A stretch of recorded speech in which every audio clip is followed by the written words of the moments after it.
Set in the year 1952 at the Carta cloister in Romania, two nuns are going down to a dull corridor toward an entryway that peruses, God closes here.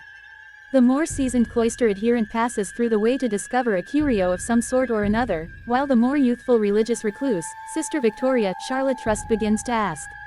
The more established sister arises went after and bloodied, advising Victoria to run before she is maneuvered once again into the murkiness. Victoria runs toward a window as the aggressor while gripping a key. The evil spirit religious woman Valak Bonnie Aarons pushes gradually yet nearer toward her. Victoria asks God for absolution before she bounces and hangs herself. In a little while, her rotting body is found by a man essentially known as Frenchy Jonas Bloquet. The authorities at the Vatican learn of Victoria's self-destruction, which is viewed as a definitive sin.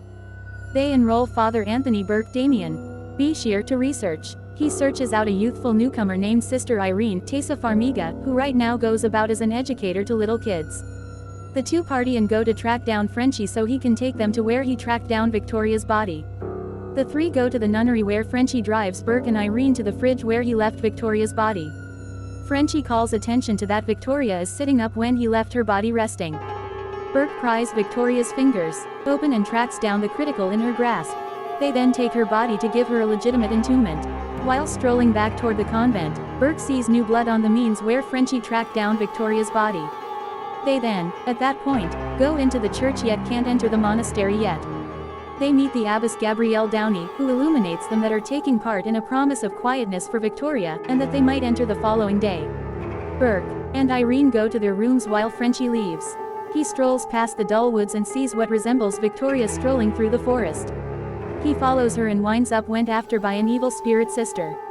Frenchy gets across starting from the earliest stage leaves with it. Irene informs Burke regarding a progression of dreams she encountered as a youngster, all of which finished with her hearing the expression, Mary focuses the way.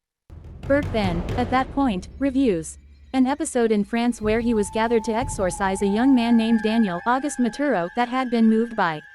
Notwithstanding Burke's endeavors, the kid supported deadly wounds from the expulsion, and Burke has been racked with responsibility from that point onward.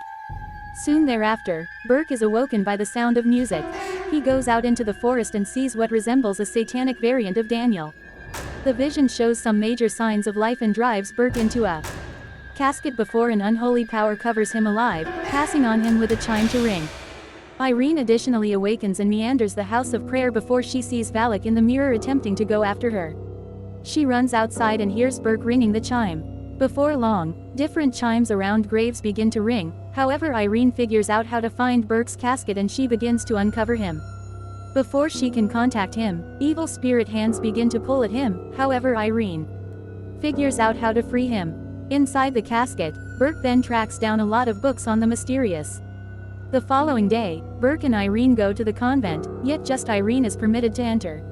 She meets Sister Ona Ingrid Bisu, who tells her that the nuns change movements to petition keep evil under control. Ona finds out about Irene seeing Valak, and Ona makes sense of the evil spirit's starting point. At the point when the convent was worked during the Dull Ages, a duke fixated on the powers of misery attempted to open a fracture to gather Valak, yet a few men found and killed the duke before Valak could completely arise, keeping him caught utilizing a curio similar one the nuns from before were searching for containing the blood of Christ. He stayed fixed in damnation until bombs from the Second Great War dropped around the convent and tore the crack open, releasing the evil presence. Ona makes sense of that Valak appears as a sister to seem to be most of them and go after their shortcomings. In the meantime, Burke finds out about Valak and learns his name. Frenchy is in a bar where he hears that one of the benefactors had a 12-year-old little girl that serious self-destruction by hanging after supposedly seeing something horrendous. After Frenchy lets the barkeep know that he went up with Burke and Irene to the monastery, the barkeep cautions Frenchy that both of them might be the following casualties. Burke, by and by endeavors to enter the nunnery, just to experience the abbess again to let him know he won't track down one more way in. He attempts to get some information about the key that he found with Victoria, however she tells Burke it's past the point of no return and that Irene is lost. Her body then seems to go limp. Burke attempts to lift her cover to see her, however her wicked body gets at him until he removes her hand from him. Irene stirs in the wake of seeing one more alarming vision of Valak. Yet again she meanders outside her room and is gone after by the evil presence religious recluse. Burke hears the clamor and attempts to save her, yet he is likewise gone after until Frenchy appears with a shotgun. Irene tracks down different nuns and begins to supplicate close by them as a malevolent power cuts a pentagram into her back. Irene then sees what resembles Oana's dead body, yet she rapidly understands that Ona and different nuns were not genuine, however dreams. The three rejoin as they understand that Victoria was doing whatever it takes not to end it all, yet rather penance herself so Valak couldn't have her body and spread fear. They head into the mausoleums to track down the antique with Christ's blood. That's what Irene understands. Mary focuses the way, is concerning the sculpture of Mary that in a real sense guides the way toward where they might track down the relic. Adequately sure, they go over the vial containing the blood subsequent to opening its chamber utilizing Victoria's vital. Before long, Valak reappears and goes after the threesome. He begins to attempt to have Irene while Burke is gone after by the devilish Daniel. Irene is momentarily moved by. Frenchie figures out how to toss some blood on her to free her. Valak releases a dull power upon Frenchie, and afterward attempts to suffocate Irene. He pulls her up and sees that the vial is broken.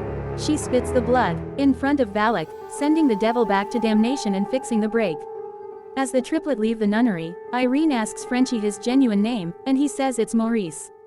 We then see a topsy-turvy cross consumed into the rear of Maurice's neck. The film finishes up with a clasp from the first Conjuring film in the current day where Carolyn Perron, Lily Taylor, is watching Ed and Lorraine Warren, Patrick Wilson and Vera Farmiga give a course on their experience with the had Maurice, who later ended it all. His contact with Lorraine made her see dreams, and sadly for her, it wouldn't be the last time that she experienced Valak.